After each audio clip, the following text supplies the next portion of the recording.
Join us on Now We Consume. Take in the knowledge, take in the laughs, indulge in the topics with us. The Now We Consume podcast will take you through the parts of your day you normally dread.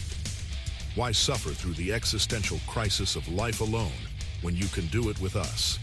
And now we consume. This is not meant to be a conspiracy episode or podcast, but we may cover some topics that dance that line like a toddler dances on their mother's last nerve. This podcast is rated I, for immature audiences only. If you've ever texted your boss, send nudes, and followed it with a calendar invite that says performance review, then strap in with a strap on for the Now We Consume podcast. I'm your host, Pip. Tonight, as always, and disappointed as ever, are my co-hosts, Gibbs and Gibbles. Hello. Hey. You should not ever be allowed a management position at your job. No. The bad thing is, I think they might be putting me in one here before long. Well, don't send him this video. Challenge taken. Challenge accepted. So tonight we are coming to you live or recorded by the time you're listening to this from Snowmageddon 2026. We are thankfully still with power and internet. For now, exactly. So if anything cuts out during the show, that's what it'll be attributed to. Yeah. Probably Gibbs. Yeah. We're it looks like the updated totals are going to be more than 2 feet. Gross. So, yeah. And I'm sitting here with my 8 inches and just sitting proud and happy for once. You're lucky. My driveway already looks like I haven't touched it. You gotta be kidding me. I have reflective posts that are now covered. And it's like up to my waist. Oh, geez. Living off the lake has just been the most amazing idea. Yeah. All right. So tonight, since we've had a few topics on the show that are going to tie into this, we're going to be talking about the one thing that humans have spent literally thousands of years trying to accept, and now 10 minutes of of AI is trying to undo. It's currently January of 2026, and a few weeks ago, a new law went into effect in California. It's called Senate Bill 243. It's a very dry piece of legislation on paper, but it's mostly forcing AI companies to disclose when you're talking to a bot. But if you look between the lines, the reason because that law exists, it's not because of customer service bots. It's because of digital necromancy. And necromancers are usually pretty cool, but in this case, not so much. Right now, as you're listening to this, there are servers in Northern Virginia that are humming away with virtual personas of people who aren't here anymore. And for $30 a month, you can FaceTime a digital ghost trained on one of your late parents' old text messages and voice notes. It looks like them. It laughs like them. It has all their little mannerisms. And it even remembers that big trip to the lake back in 2018. Hold on. So all I can say is if somebody does that with my mother, I will burn the building to the ground. Mm-hmm. No, that woman does not get to live forever. No. Yeah, well, this is thankfully a service that you have to prepay for. So, now, can I ask a quick question on this? Yes. 'Cause I think this is actually kind of important. Does this require the consent of the family or anyone involved, or can you just send this? We Right. are going to talk about that. Okay, That is down here. I have that. Okay. So now in a world where we consume everything, like every moment and every bite, we finally have started consuming. Have we started to finally consume our own grief? We used to say rest in peace, but now it sounds like the industry is saying stay in the stack. So That's a terrifying thing to think about. You ain't kidding, buddy. 'Cause it's not like you're actually preserving people. it's all fake, 100%. Right. It's not Right, like you but took somebody and this- scanned their brain and said, okay, now I'm taking the brain and making it digital. Right. So this episode is going to touch on a couple of our previous episodes. Last week, we talked about the Cognify stuff where they're kind of getting into your brain and doing memory manipulation. But also way back early in the first season, we talked about the upload possibility, the digital afterlife. This is a whole different kind of spin on that idea. This is probably even the precursor to that. Well, I was going to say, that's something that's readily doable, obviously, today. Yeah, this is being done. I have seen ads for this stuff.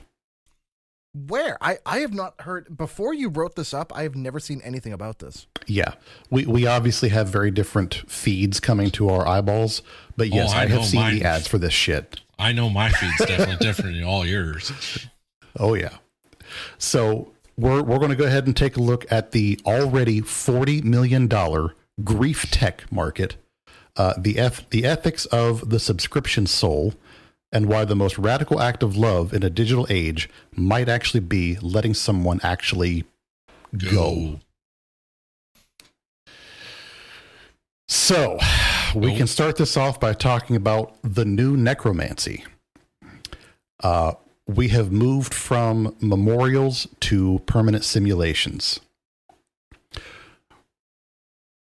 The transition from memorialization, which would be static photos and even old videos, to a new interactive immortality.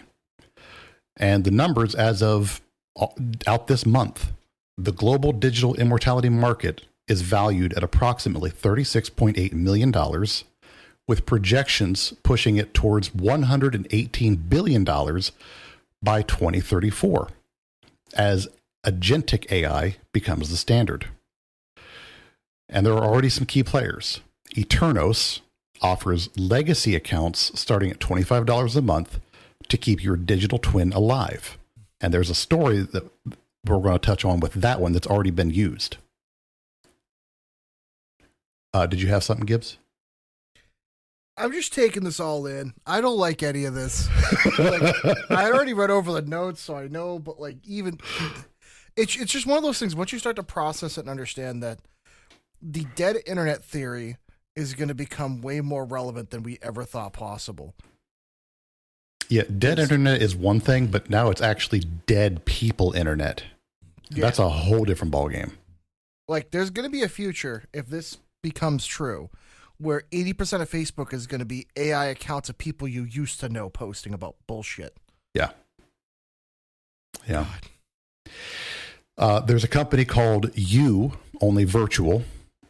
They specialize in the Versonas, which are the AIs that are built specifically to mimic the unique relationship between two people. That would be like a mom bot that only knows how to talk to you. This isn't just preserving memories anymore. They are building denial as a service.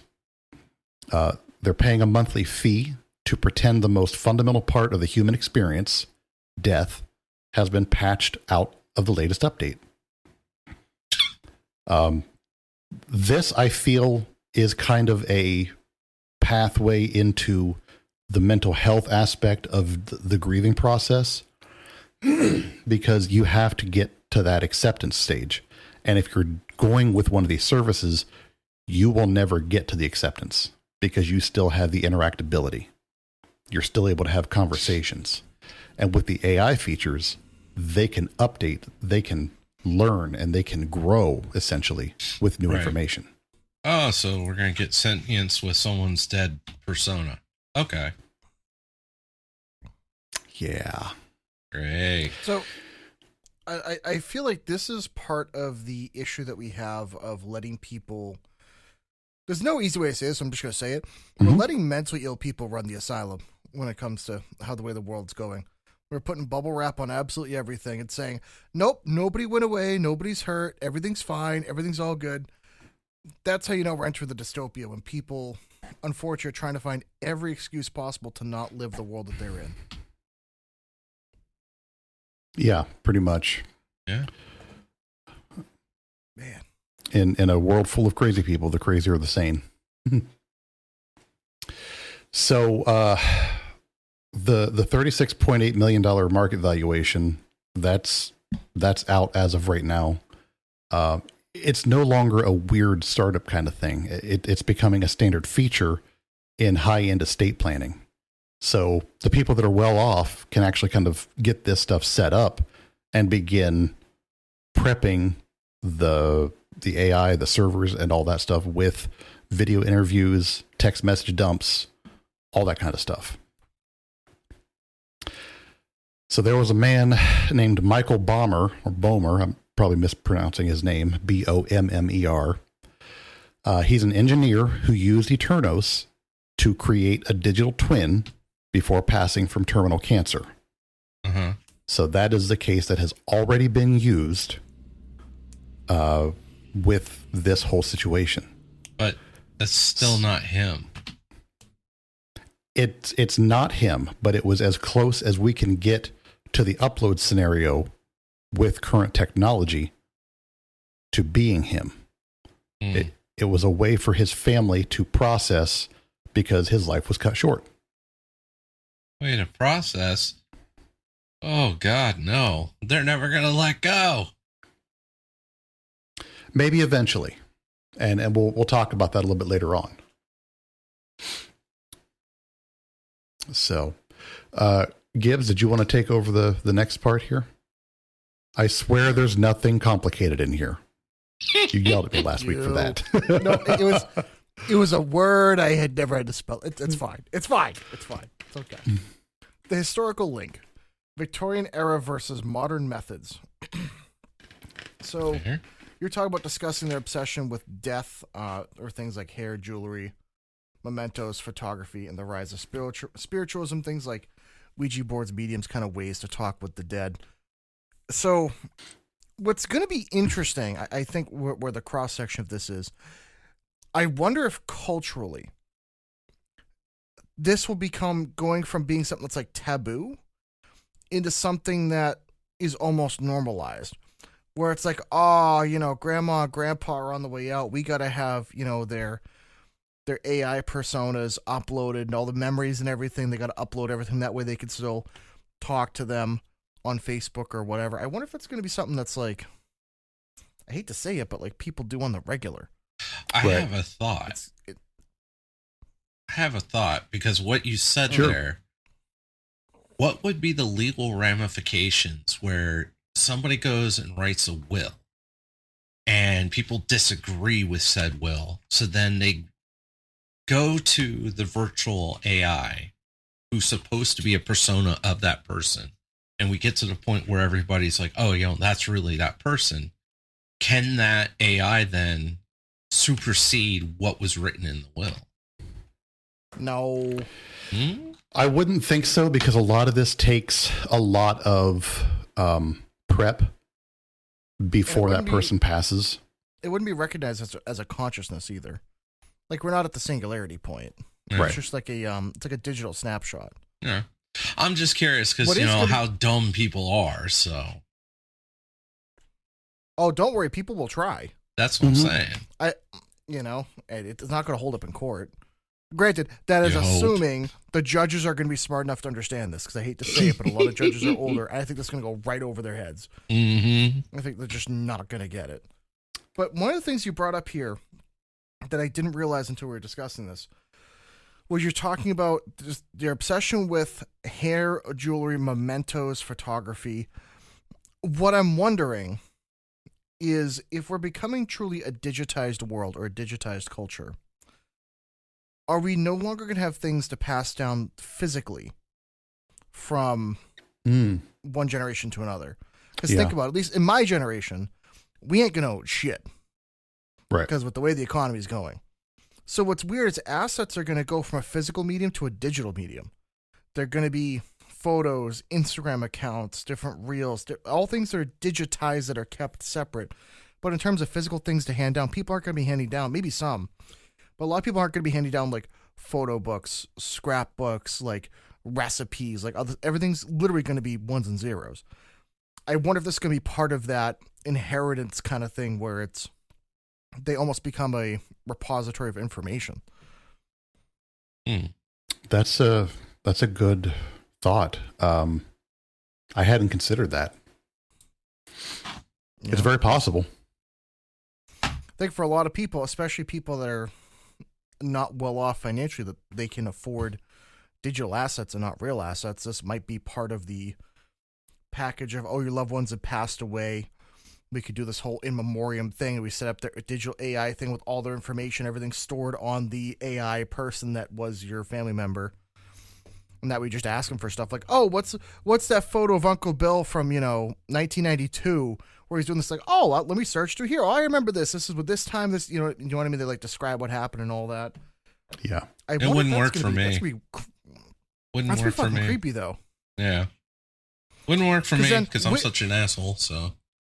But wait a minute. What happens if you do this, right?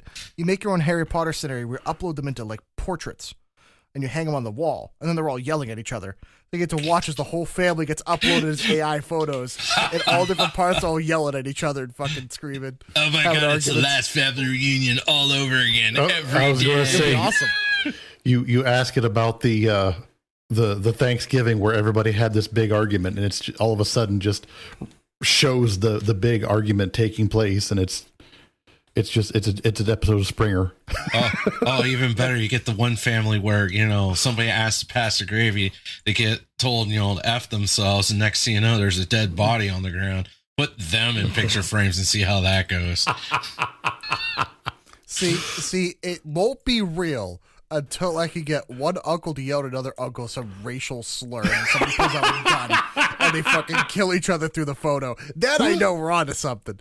But until we can set those kind of classic family fights, like, because I feel like there is a method for this, honestly, that would be, I think, helpful for people too, to be able to have that like family style reunion where they all interact, if that's possible.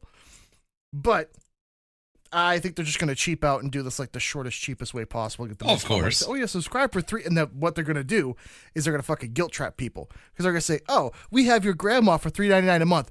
Pay us, or else she gets deleted. Like, it's going to be this absolute guilt trap bullshit. Oh yeah. Well, that's going to be that whole, the way things are now with subscriptions. Oh, you want to leave? Well, you're not going to be such a fun person anymore, are you? Don't unsubscribe, crap like that.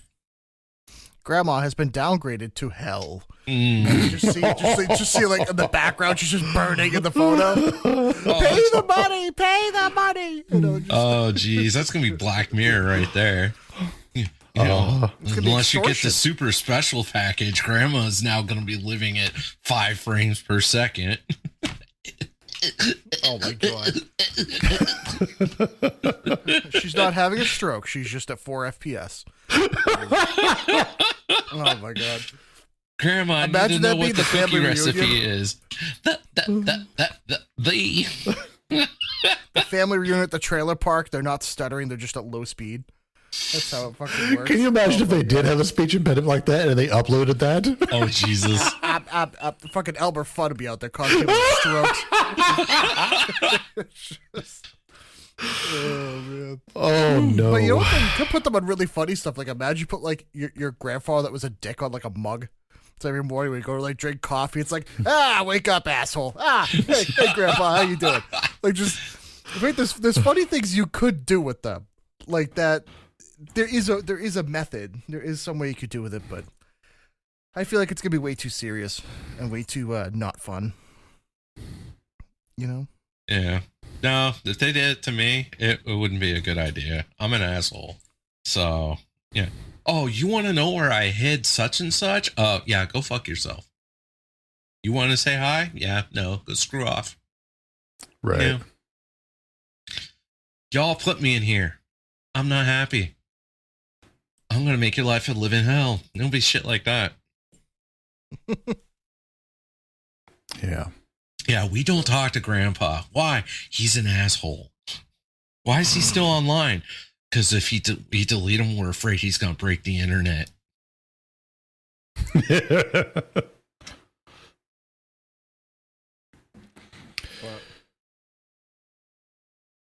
Let's see here. So I think we kind of covered that one. Yeah. Well, so Yeah, because back in the day, everyone wanted something physical to hold on to, and with the transition to the digital state, it's just kind of the comparison of is it just the transition to a more sophisticated state of grief, or is it just the natural progression? You know, It's nothing natural about that. No. I think it also has to do with the fact that, like, the way civilization has worked for thousands of years has been interrupted by modern civilization. So, usually how it would go is, like, obviously you grow up and then you have a family, then you get old and the family takes care of you and you die and it kind of starts the cycle over again. But it's usually very linear. It's all stages are happening at the same time. Right. And it's required that every stage happens. You know, obviously, as soon as basically you can raise kids and have kids, you're probably having kids. As you'll probably have several generations underneath you, and then you turn a ripe old age of 35 and you die because that's what happened in the medieval times. You know, or if you live in the District of Columbia right now, you know that happens too. Yeah, yes. 37. They got 2 more years. You know, yeah, all that modern technology is really helping them out. Oh yeah, but I think the issue is we don't really value things the same way that we used to in that way, because you have people living a lot longer, but also there isn't that sense of community anymore. Most people don't live with their family. Most people live very far away. There's not that close-knit family like there used to be, where people were actually reliant on each other. Now it's optional.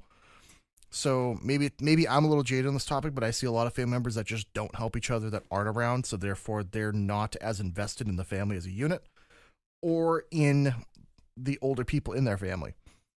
So when they pass, it's not like they're inheriting anything. They only have those couple of memories. So I feel like it's because of the very little that they get with them. Mm-hmm. That's what they value, you know, because I don't know. Like, here's a question for you two. How many younger people spend a significant amount of time with the older people in their family? Or do they see them like once a month, once every few months, maybe only on holidays? I think it depends more so on the family, because I know a couple extremes. I know some that see every day or about every day, and I know some that just never see them. And I mean, I see mine, you know, at least, I don't know, on average, at least once a week. I have family I see. See, maybe it's because of like where I live, but I feel like that's outside the norm. Yeah. Sadly, I'm now one of the oldest people in my family. Oh, you'll be getting the title of grandpa in the family. Oh. I'm not there yet. Pinky jinx, pinky jinx.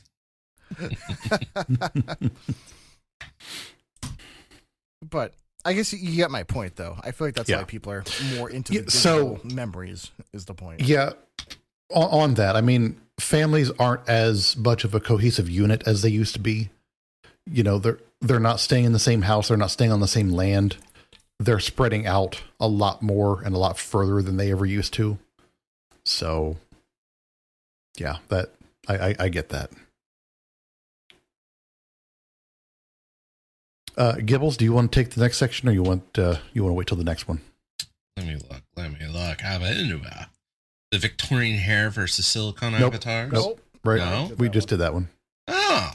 Ghosts in the Stack? Yeah. Oh. Explain how you only virtual uses personas. It's not just a chatbot. It's trained on unique relationship data, specific jokes, your shorthand, compared to movie Transcendence for memory. And yeah, it kind of is like that. However, didn't in Transcendence they copied his brain? Yeah, and it's kind of the same process to the extent of they were doing literally a brain download in the movie, right? Whereas here they're training an AI to do that instead of a brain dump. But it's the same kind of outcome as what they're after, with the exception of they're not trying to actually copy somebody. Like, this is just intended to be a mimic, more or less. It does reactions based on all of your old conversations, text messages, voicemails, that kind of thing. Right. So it does like a rough approximation, but does not add to the experiences or thoughts from now it does add to, because as things progress, they will learn. Yeah. And they will grow a little bit. So jeez. But you also run the risk of corpo slop. You know, basically. Yeah, this is the fun part. Yeah, you know, the AI starts to hallucinate, or if you will, kind of like a dark mirror or black mirror, whatever you call it. God. You know, your digital mother starts recommending a specific brand of cereal or quoting a politician she hated who owns that mistake. Yeah. Oh, okay. I'm talking to my deceased brother, and all of a sudden he starts quoting off, you know, the latest, you know, fishing rod because he likes fishing. And he's like, hey, if you go to Amazon, you might be able to get this particular fishing rod for $19.99. You know, stupid shit like that. Yeah. So right now, if corporations put ads for when my dead relatives are talking to me, I will happily burn the entire place and giggle while I do it.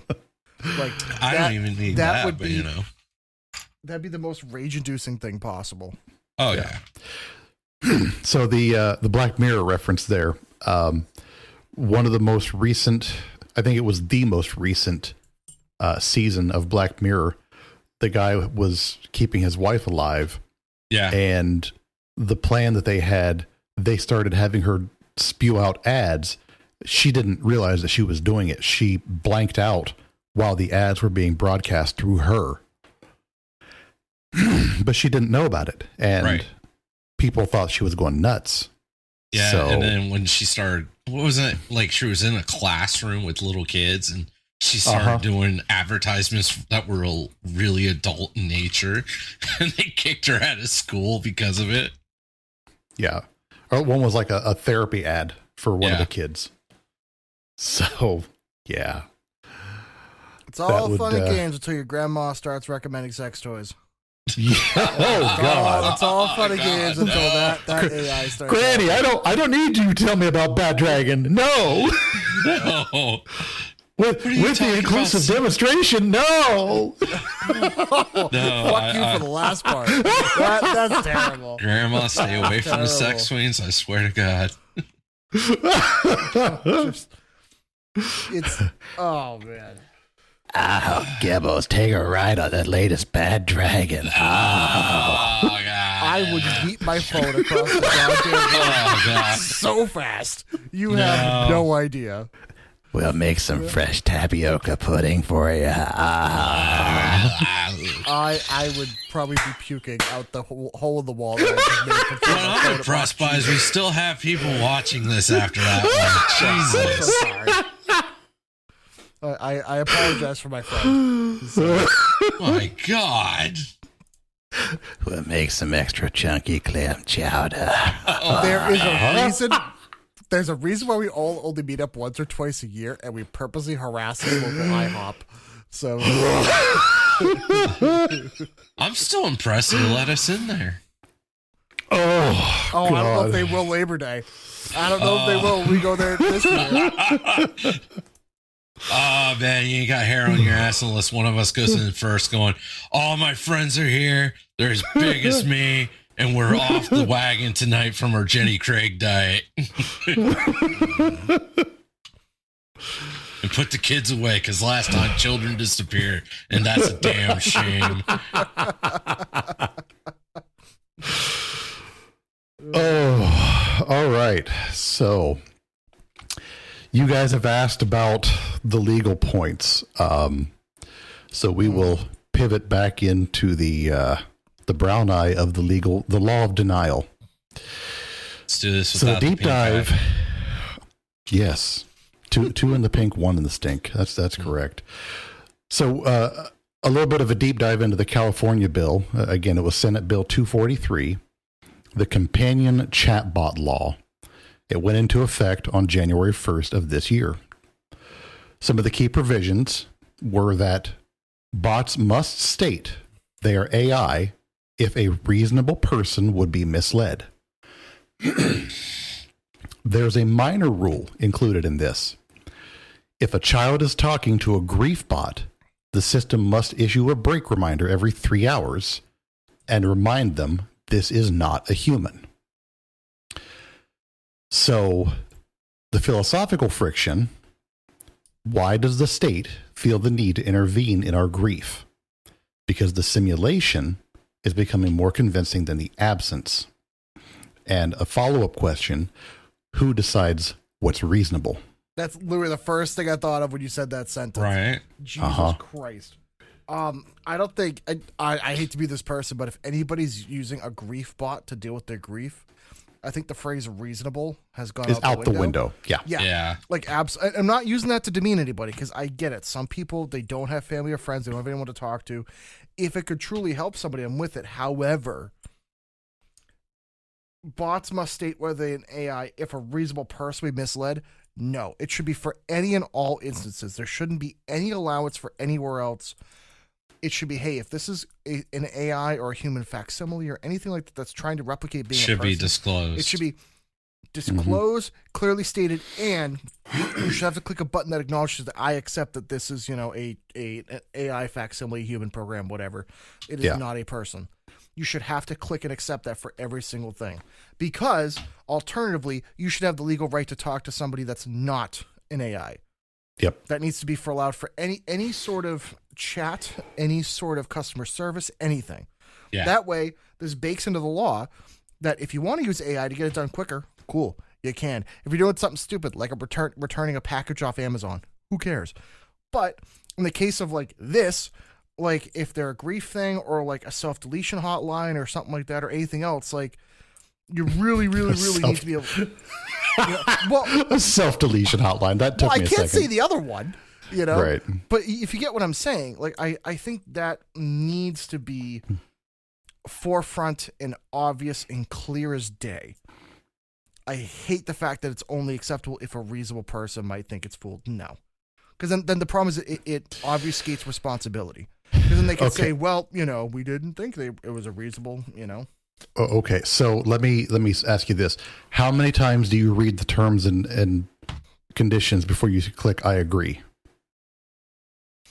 Not very often, but I'm also from a mental standpoint accepting the fact that at some point I could be accidentally agreeing that I'm going to become part of a human centipede. Yeah. So, okay, let me ask you this: did you guys watch Three Body Problem? A digital centipede. That's awesome. Also, no, I did not. I watched about halfway through. Okay, there was a part in Three Body Problem where a guy was agreeing to give his brain to the program.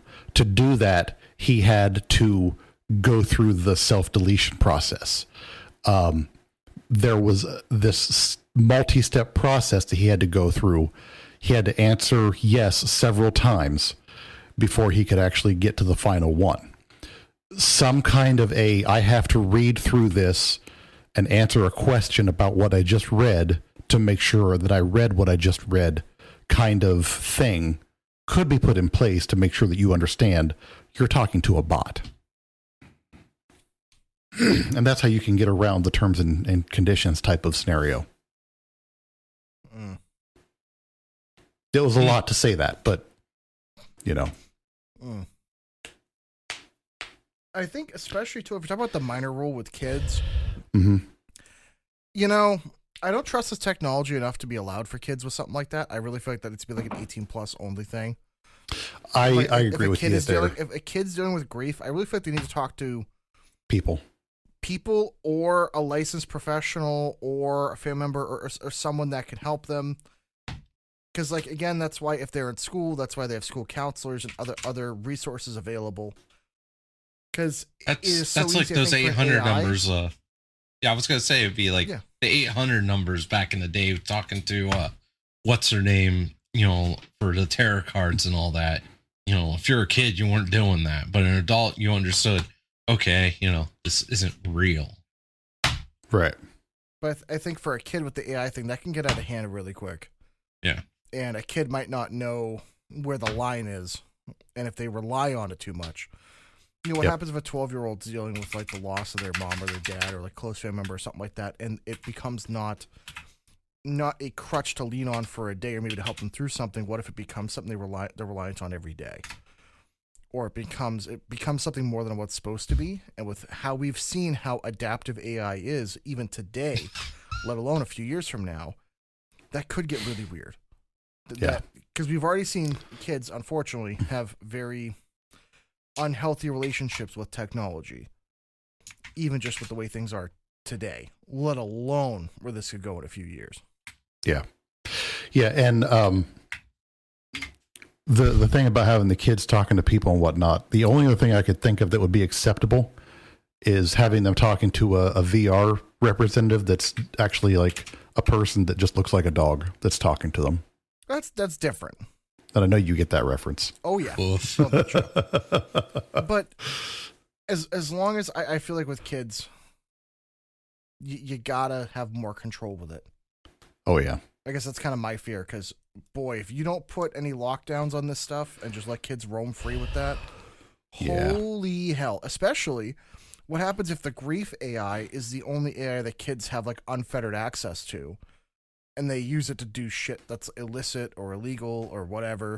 Because you can convince an AI to do some crazy stuff even if you outright tell it not to do it. I think these AI would be pretty locked down, but you're right. I mean, there's no telling what kind of safeties you can get around if you talk to it the right way. Well, not only that, so you also have the situation like you know about Razer coming out with their own new virtual AI companion for your desktop. Yeah, I saw that. The digital waifu. Yeah, the holographic waifu. Yeah, it's using Grok. And like I was telling you guys earlier, that stuff is it's getting, that whole, it's there, but just enough that your brain's still going, WTF, wow. And it kind of just very disconcerting. So I can only imagine seeing something maybe the size of my glass, sitting on my desk with a little tiny holographic waifu or whatever, and you're just talking to them. Could you imagine it, like, you make that into grandma or whatever? Just sitting on your desk, hey grandma, how you doing today? People will get sucked into their own little world.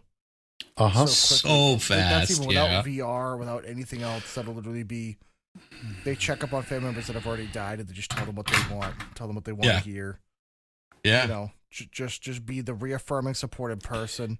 Meanwhile, you're describing horrors beyond imagine.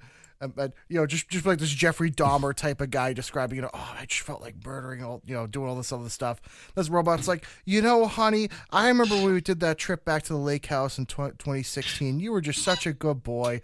If you just believe in yourself, you could be a good boy. Yes, I could be a good boy. I could do it. And then they just end up on the news in the worst way possible. Like, I feel like this could go really bad. Okay, so man. while you were talking about waving that, the bloody arm around like it. While you were talking about that, I had a thought. What if this is also used by people who just simulate the people that they wanted to have in their lives? The ones that got away type deal. Oh, that way. Yeah. Oh, no. Because I'm sure this tech can be used that way. Yeah. And they start developing full-on relationships with those digital waifus and bonding it with this kind of a tech. Oh, no. Could you imagine? Okay, here, I got one for you.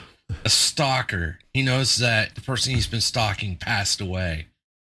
Now, digitally, that person's now in their afterlife in the digital realm. Now they get to stalk them while they're digital. For $24.99 a month, they can be hit theirs forever.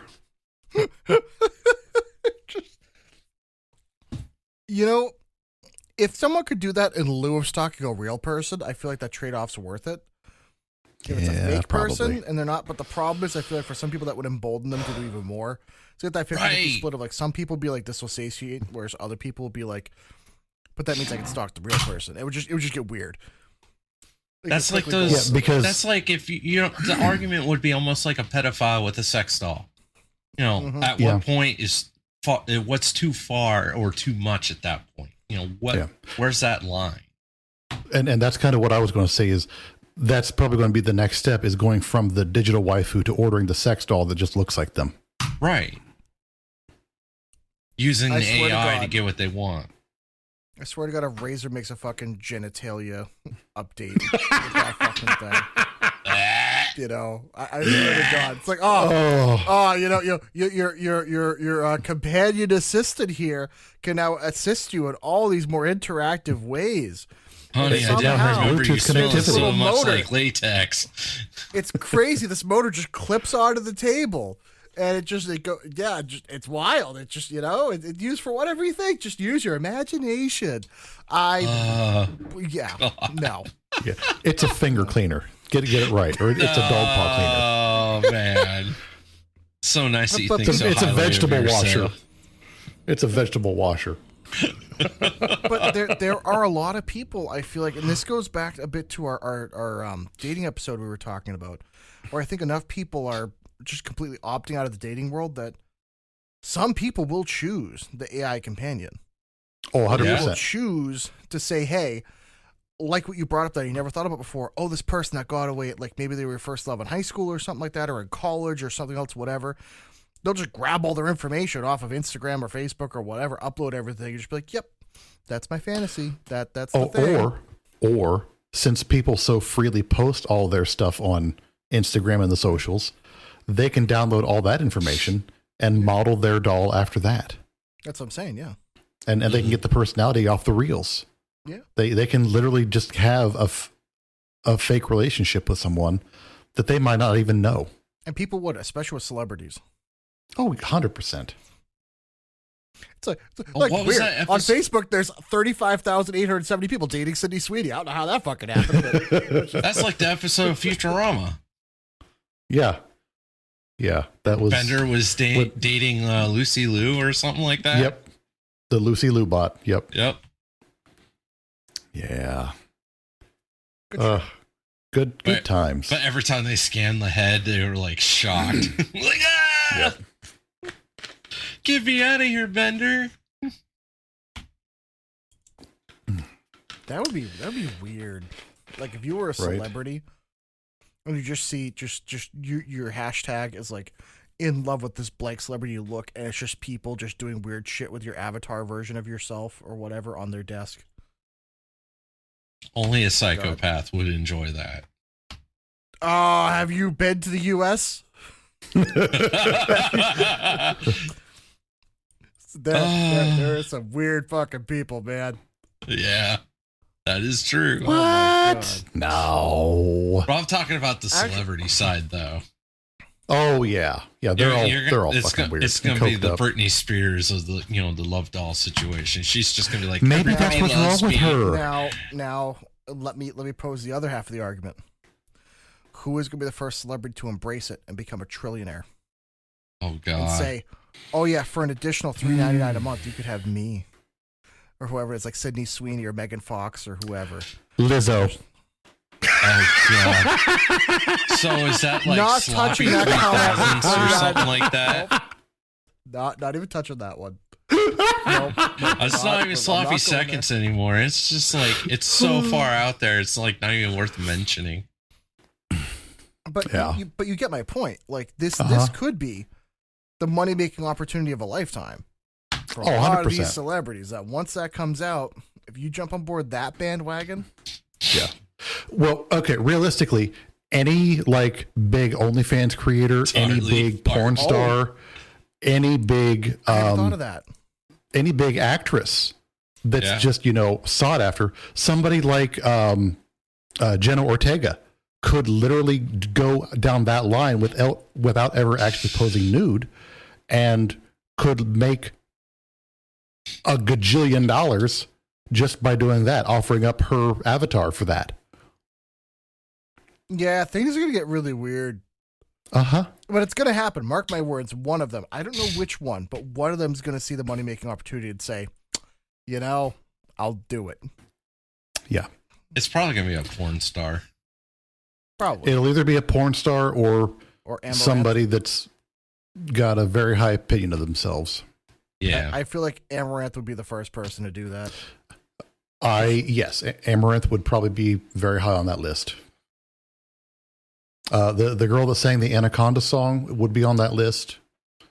And then after you get somebody to do that, how long would it take before you get a video of their avatar getting just mutilated by somebody just because?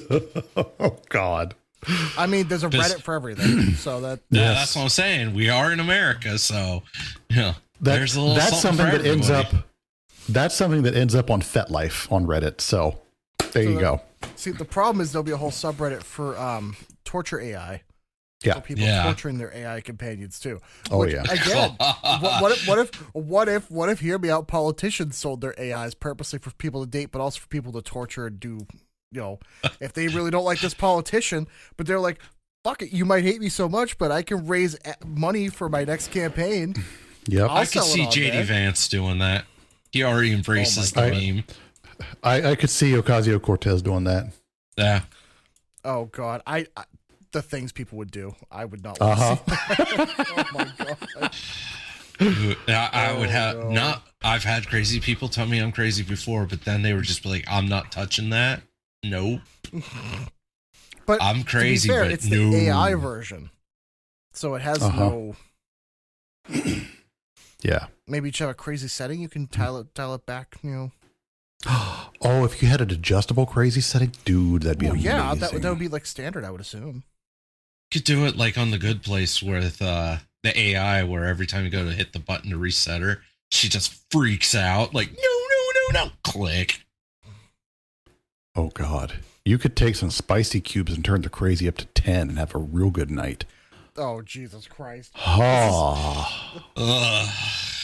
God, Pip, here we go. Part of your problem. Sorry, my pants can only contain so much. All right, so we should probably get back on track. Yeah, it was for sure.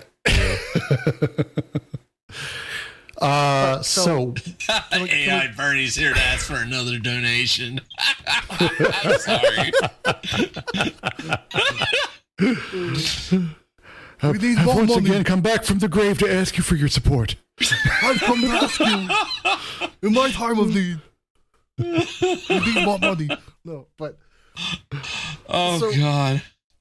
So are we at the point where we can have the legal discussion on this? Yes. Yes. So we've got the psychology of the second death. Okay. Dr. Sarika Bora last year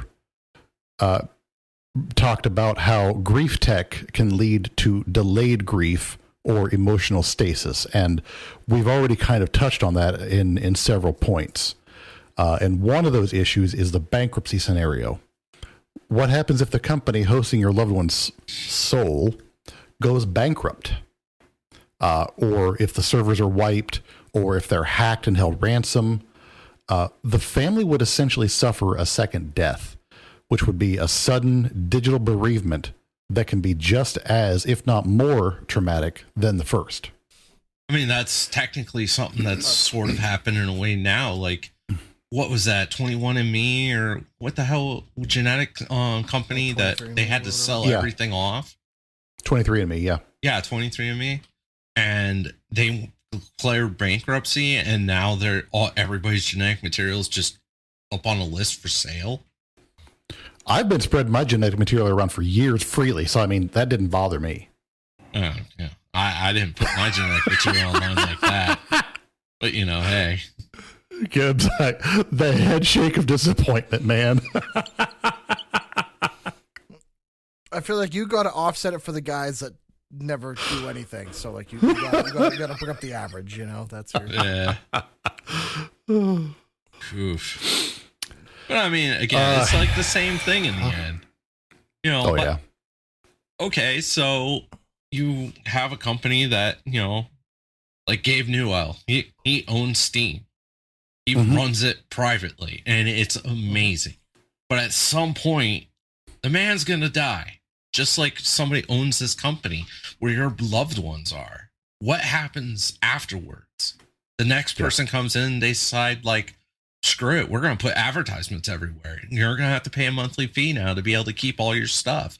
Oh, grandma, grandma's now going to cost you $90 a month versus, the $1.99 before with no ads. Now grandma's going to talk about erectile dysfunction because you're not paying for the premium software. And they would do that shit. They would customize the ads so they'd be the most uncomfortable things for your loved ones to discuss, just to make it that much easier for you to be willing to pay. Yeah. Oh, Sonny, have you been taking your Viagra today? Are you baking some sourdough downstairs, darling? Get yourself some Vagiclean. Oh my God. I haven't watched that movie in a while. Grandmama, dude, I don't need that. Oh, yes, you do. You don't know everything about you. Oh, God. So I think in order for this to be a legitimate thing in the U.S., we would have to discuss who actually owns the rights to that information.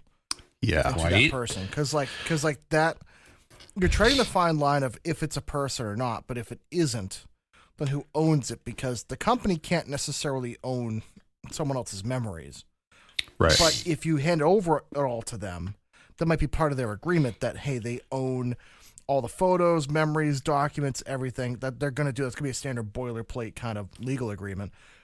So then the problem is, if they do go bankrupt, it does go bye-bye because you signed that agreement. I don't think there's any company that's going to be still willing to hand that back over to you because they're going to use all of that for somebody else's AI person. Right. The data farming and the data points, all that shit, the metadata alone would be worth millions. Yeah.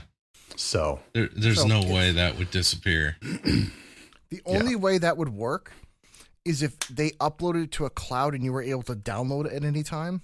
So that way you had access to it. So you could download it yourself. And the problem is, again, like upload, you're going to have your goddamn grandparents on a flash drive if they shut down. And you better hope you don't spill it or put it in water or something. Yeah. But if or you're the talking battery about dies. what Razer has, though, with that personal AI thing, where if you just plug your grandparents into that, now they're on the corner of your desk all the time. Yeah. You know? Which seems like something out of an episode of Black Mirror. Yeah. Not sure how comfortable I'd feel with that, especially if I decide to watch an adult film or something and grandma's just staring at me blankly the whole time. Not sure I'm good with that one. Oh, the comments. That's the problem. Because they're one comment away from traumatizing you forever. I know. You like this, Grandma? This is all your fault. or what's going to happen, I'll tell you right now. Someone is going to move Grandma and Grandpa to their kids' room because the parents are trying to get busy, and the kids are going to be busy trying to do something, and they're going to look at Grandma and Grandpa staring at them in the middle of the night. Oh yeah, you can do an entire comedy series about it. The AI would just be traumatized. It would be the first time AI needs therapy. like you were saying, Gibbles, with it sitting there watching you, your digital grandma could be like, your grandfather used to do something like that to me every night. Oh, God. My therapy bills are going to increase. The VA is going to be like, no, we can't pay for that one. That's self-induced. All activities tonight have come to a halt. We're declaring a state of emergency in the bedroom. We are evacuating immediately.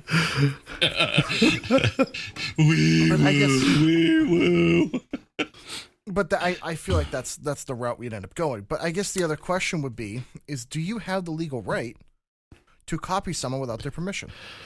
Well, so the last section in the notes here is titled The Exit Strategy. Introducing the concept of a digital will that you need to legally state if you don't want to be reanimated. Yeah. So stating in your will what you want done or not done specifically with your data after you're gone is something that going forward may have to be done. Yeah, something like that. It would have to be, even if you don't have a will, unless you physically, if you have something in writing, unless you have something in writing, this can't be done. Unless you specifically have a will set up that says, hey, you can use me virtually with the digital setup. Okay, we can do it. But there's no will, there's no documentation, no nothing. Hey, guess what? Hands off. Can't do it. Yeah, this would be a whole different type of DNR order, because there's the living DNR, and this will be the after I'm dead DNR, do not reanimate. Mm-hmm. Right. DNR. So, yes. Do not resuscitate, do not reanimate. That's a So I guess the question too is like, for how long is that relevant? Because like, for example, if a celebrity says do not reanimate and 100 years passes, is anyone really going to care at that point? Like, I wonder if the statute of limitations is going to be on that, depending on the person. Because let's be real. Let's just say theoretically, Dwayne "The Rock" Johnson signs a thing saying, nope, can't reanimate, can't do anything with it. How long do you think it'll be until some company's just going to buy the rights from the living family member, or they're just going to do it anyway, or find some legal loophole? Like, so ideally, everything should or would be deleted about them at that point, so that they could not. It ensures finality at that point. If you don't want to be reanimated digitally, all of your digital footprint would have to be erased. That's assuming people have access to that. Well, I mean, on direct Google, it in your will. Yeah, I mean, on Google, you they direct already it have through a lawyer. Yeah, but now let me ask you a question. Maybe it's just because I live with this, but how many 85 or 90-year-olds do you think remember their fucking passwords and all their social media stuff as of today? It's right here. It's right there. You tie it all into a thumbprint. Oh, you can get that after they pass. Yeah. You can do that today. Yeah. Yeah, but here's the thing. Maybe it's in my experience, trying to get an 85-year-old that does not like technology to do anything like that. I'd rather go build myself a Taj Mahal in the backyard at a spare. Dude, trying to get a 30-year-old to do something with digital anything these days is also a pain in the ass. So yeah, I get it. That might be a whole different episode that we talk about, is how people are embracing the dumb tech. Yeah. So. Just on a side note, Google has it where, say, if you're inactive for six months or whatever you specify, because you died, you can have an emergency contact for that. So then you leave a message saying, hey, apparently I've died and you're responsible for all my information. Here you go. Or whatever it is you decide to say. You could do that with Apple accounts. I don't know if you know that. Yeah. Yeah, Google has the same thing. I mean, you can actually do that now. So I have it set up for my kids. So I do leave a little message saying, hey, scrub the history. Yeah. You might not want to see it. Do not click the unmarked folders. Yes. Just delete. Remove the recycle bin. That's it. Don't open that stuff unless you want years of therapy. Yes. You might be curious, but trust me, you're not curious enough. Yeah. So, any other big thoughts, big questions, big scenarios that you guys had on this? Because I was hoping it would go a little longer, but we're actually at the end of it. So, what I was going to say is, how many people are going to collect a bunch of those AI pod things and have a harem of like celebrities with them just to live out? So that's kind of an interesting thought. There are probably going to be a whole cast of people who don't put the do not reanimate clauses into their stuff, and they don't really have anybody left after them to kind of keep after their stuff. So there could be, like, we have ambulance chasers that go after the accident victims and whatnot. I wonder if there's going to be information chasers that go around and collect all the information of those that have recently departed, and they try to sell that to people so that they can have the girl of their dreams, or the spouse or the husband of their dreams in the digital form. So like in the case of, say, somebody's got their freak on. They want the Golden Girls. Would they be able to do that? Because, of course, they passed away before all this, but they could still try to recreate them. Could you still get away with that? Because depends on who owns the rights. There's somebody out there that'd be like, I want all four. I want B. Arthur. Yes. I want all of them. It's potentially possible, but it would probably fall into some kind of illegal gray zone because, like Gibbs said, depends on who owns the rights and whether or not they have anything set up to have that allowed or prevented. So here's my next part of the question. If you legally marry one of these AIs, is there going to be a whole legal thing for people hunting down people that have died that AI owns half of the estate? Oh my God. Owns everything else, and that goes to the person. It's like, let's just say theoretically, here's the $1 trillion idea I wanted to get to now that we finally have the time I could discuss this. If you are somebody that is a rich, attractive woman in the U.S., what you do is you do this AI thing. Then you do it to where you are allowing them to marry the AI as long as they sign it like it's a legal document. They inherit everything, but that AI is a representative of you. Therefore, you, as the owner of it, get half of the shit. Oh, hell no. So that, Yep. Nope. No way. I would be pirating that shit. Yeah. But there are people out there. Yeah. Yeah. I mean, Oh, there's yeah. people Be out all there trying to about marry it. a body pillow, for fuck's sakes. I mean, Oh yeah. Well, you had that dude that married the waifu thing before it got shut down. That's over in Japan. Or was it Korea? South Korea. It was one or the other. But I still feel bad for that guy. it's only going to get worse, boys. It's only going to get worse. Oh yeah. Yeah, because they can marry their dolls, and now they can have downloadable personalities. They can upgrade them. Have you watched that movie Companion? Not yet, no. You've got to your watch list is growing by the episode. But that's the problem. It's like I don't have. This is my free time. I know. I know. Oh, it's Nala the kitty. Yeah, the movie Companion is well worth the watch. As we talked about, is Transcendence. Go back and watch that one because it's kind of creepy. Several episodes of Black Mirror. Yes. I mean,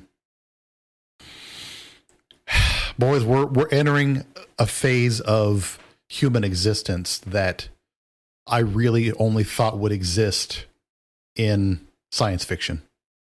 Or at least far enough away that we weren't going to have to worry about it. Yeah, well, I genuinely believe that one of my children will probably come home dating the toaster. So, and it's probably going to be my youngest. Yeah, I was about to say my youngest would be the one that would pull some shenanigans like that just because. Yeah. So. But in Dad, 10 years' time. This is Toaster. Toaster, this is Dad. Yeah. What was that, Gibbs? I'm sorry. In 10 years' time? In 10 years' time, you never know what the technology is going to be. Because if they recognize this kind of stuff as legal people. Yeah, well, in 8 years' time, we should be on the front lines fighting the Terminators. So it depends on what timeline falls out. Well, we're on the Harambe timeline, so that all bets are off. So, well, okay, we need to get to the computer and figure out how it goes with the Harambe timeline converging with the Idiocracy timeline. I think that means civil war in the next 3 to 4 years is what we're gross. At. That's where we're going. So the way things are going, you got politicians that can say whatever they want to drive the populace freaking batty. Yep. So, and that's why I think people are going to turn into using AI and stuff like that for romantic. Because imagine down the road, imagine if there is a lot of civil strife and civil war in just the Western world. What if people are like, I have to go outside and risk my life, or I could stay home and talk to this thing?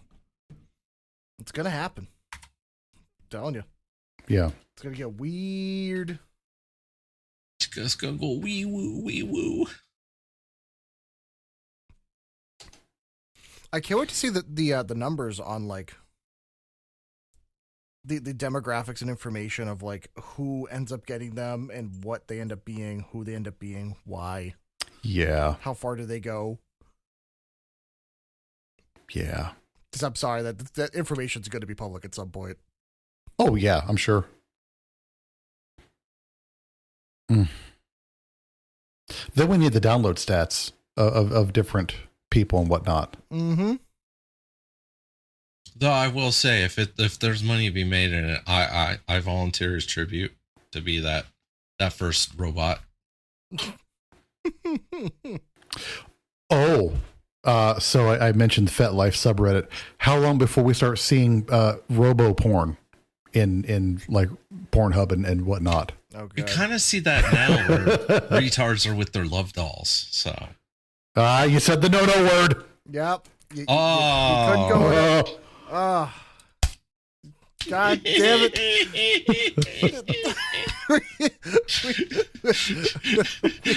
We're going to have to figure out something to do with you. Oh, man.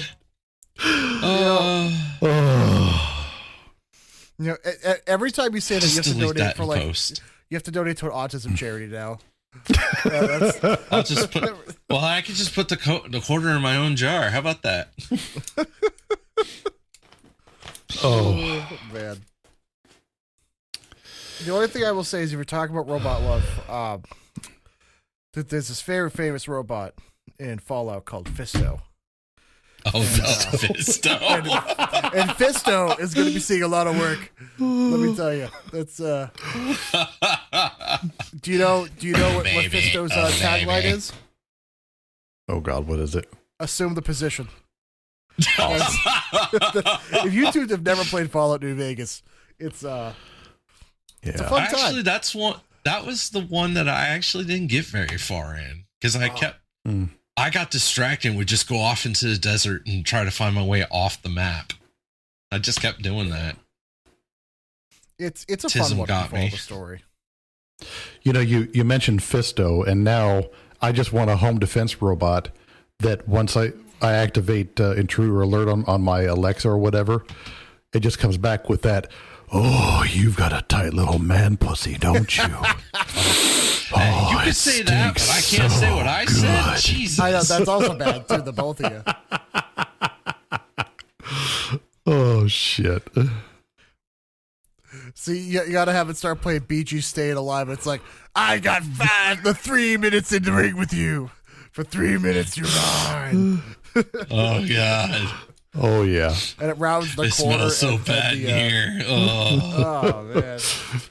Dispensing baby oil. Damn it. I was Oh, P. Diddy, look out. Operation Diddy commencing. And it's just like squirting baby oil out of the nipples on it and everything. And just going around. Oh, man. Oh, fuck. You know, man, thank God none of us have access to a lot of money. Yeah. Because I would, God, my house would be a nightmare for anyone to invade. Yeah. It would just look like a scene out of one of the Hellraiser movies, basically. Yep. Chains and leather everywhere. Chains, leather, and Roombas with claymores, let me tell you. It'll be, Oh, Chainsaw Roomba. yeah. Ooh. I will say it till the day I die. A chainsaw will be the most threatening sound anybody could ever hear inside of a house they're not supposed to be in. yeah. You know, yeah. I saw the best video online with a Roomba the other day. They took a Roomba, attached a French knife to it, and stuck it in a ring with a bunch of colored balloons. And you had to bet on which colored balloon was going to survive. Oh, wow. That's fun. Yeah. That one looked really cool. That's the most poverty-stricken version of the Hunger Games I've ever heard of. My God. Right? That is officially the Starving Games, folks. That's The fucking Starving bad. Games. If you ever seen that movie, The Starving Games is actually a really funny parody movie. Yeah. Nice. It's funny. First world problems here, you know. I have enough money for a robot vacuum, but I don't have enough money for food. Yep. Oh man. I got a party. We got balloons. We got a Roomba and a French knife. We're good to go. As long as it's named the French Tickler, we're golden. Ooh. So, All right, boys. I guess my final thought on that was going to be, how many people are going to use this to then stick those AIs into actual robots to then just pretend people in their family or their friends never died, or spouses, children, stuff like that. You know, how many people are just going to go off the fucking rails? Yeah. With the way that robots are advancing, I don't know if you guys watched any of the CES show, but the newest version of Atlas is looking pretty good. Some of the other robots coming out of China. I know some of the robots they were showing at CES that looked like actual people look less believable than the one that they set up as more of an artistic design, where it was more of a cyberpunk feel to it. That one felt better, aesthetically than some of the ones that were supposed to be like real people. Those ones just looked terrible. So that one that we talked about a few months back, that was so lifelike looking, they had to cut its leg open on stage just to prove that it wasn't somebody in a suit.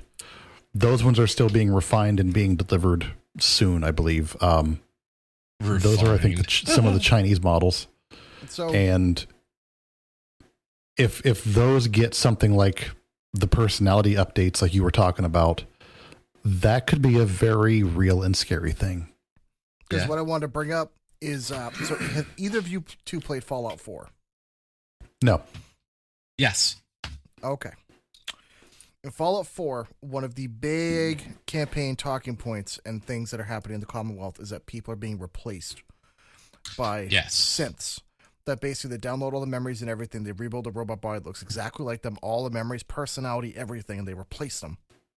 It's like a secret sleeper agent. Yeah. Now we get to throw our tinfoil hat on.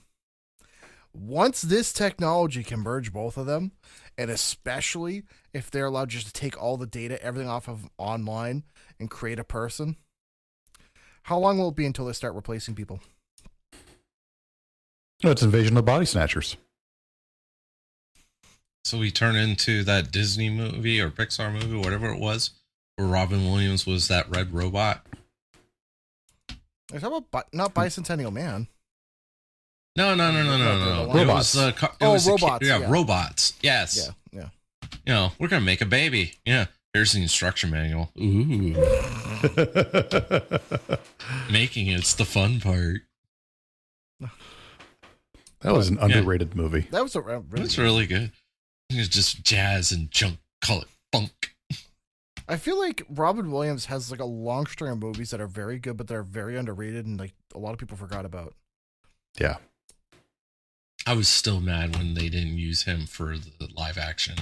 They easily could have. For which one? Of what? Aladdin. Oh, yeah. For Genie. Didn't they use Will Smith? Yeah, they used Will Smith. I mean, he did okay, but you can't beat the original Genie. He was dead. Not like it matters anymore. So is the guy, so is the guy for Star Wars, and they put him in that movie without issue. In Andor or whatever the hell it was. That was probably a budgetary issue because the scenes that he was in were minute. Still. And it ran the budget through the roof. Yeah. They put Luke Skywalker in the freaking Mandalorian, for Christ's sake. They can do it. Yeah, that's true. But that's Disney money, so. Give it another 5 years and movies will be all made by AI anyway. So. Yeah. I've seen a couple that, not bad, not great, but Well, so I had a chat with AI not long ago, and I know we're way off topic at this point, about taking full novels and having them uploaded to AI to have a book accurate movie rendered, produced, and ready to watch within a working day. So you could leave for work, drop the PDF into the AI's inbox, essentially. By the time you get home and get dinner ready, it will have the movie ready to go for you. That tech is probably 3 to 5 years out. Yeah. like at the worst case scenario. And the only way that would work is you'd have to be able to show that you are the author of that book to pull that off. Because otherwise, that's such copyright infringement. It's disgusting. Well, no, it's taking a work that exists and creating a digital work that doesn't exist based on the work. Right. It's not copyright infringement because you're not selling it. It's only for you. For personal use, yeah. I get it, but at some point, where's the money going to come from that has to make that? You probably just buy the money has to come buying the book, paying for the AI engine. You know? Yeah. Because hear about this. Because hear me out on this one.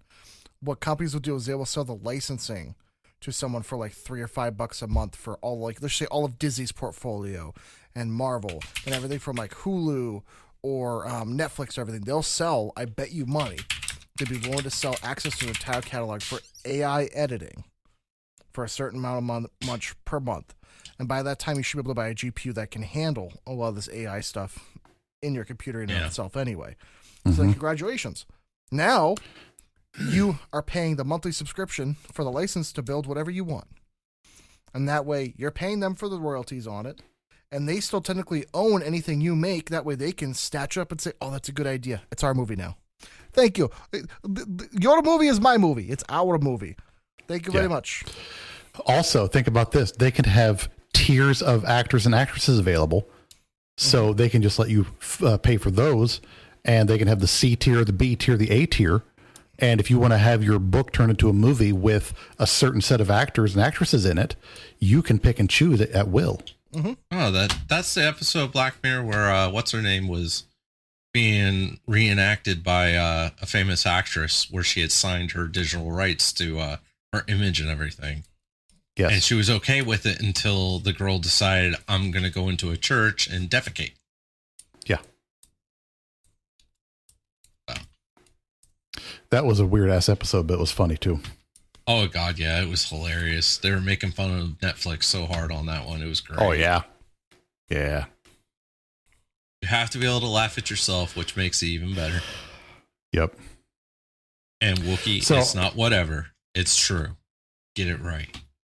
Yeah. So we'll go ahead and end the episode. Final thoughts for the grief industrial complex.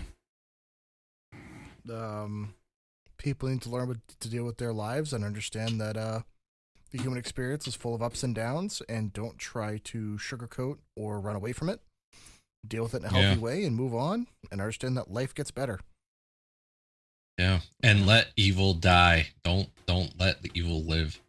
Because I swear to God, if they let my mother live on in digital, I will burn that data center down.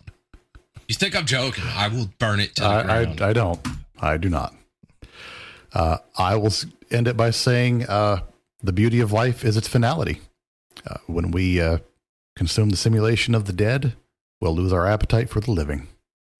So with that, I'll say thanks for sticking around, everyone, and we'll see you next week. Bye-bye.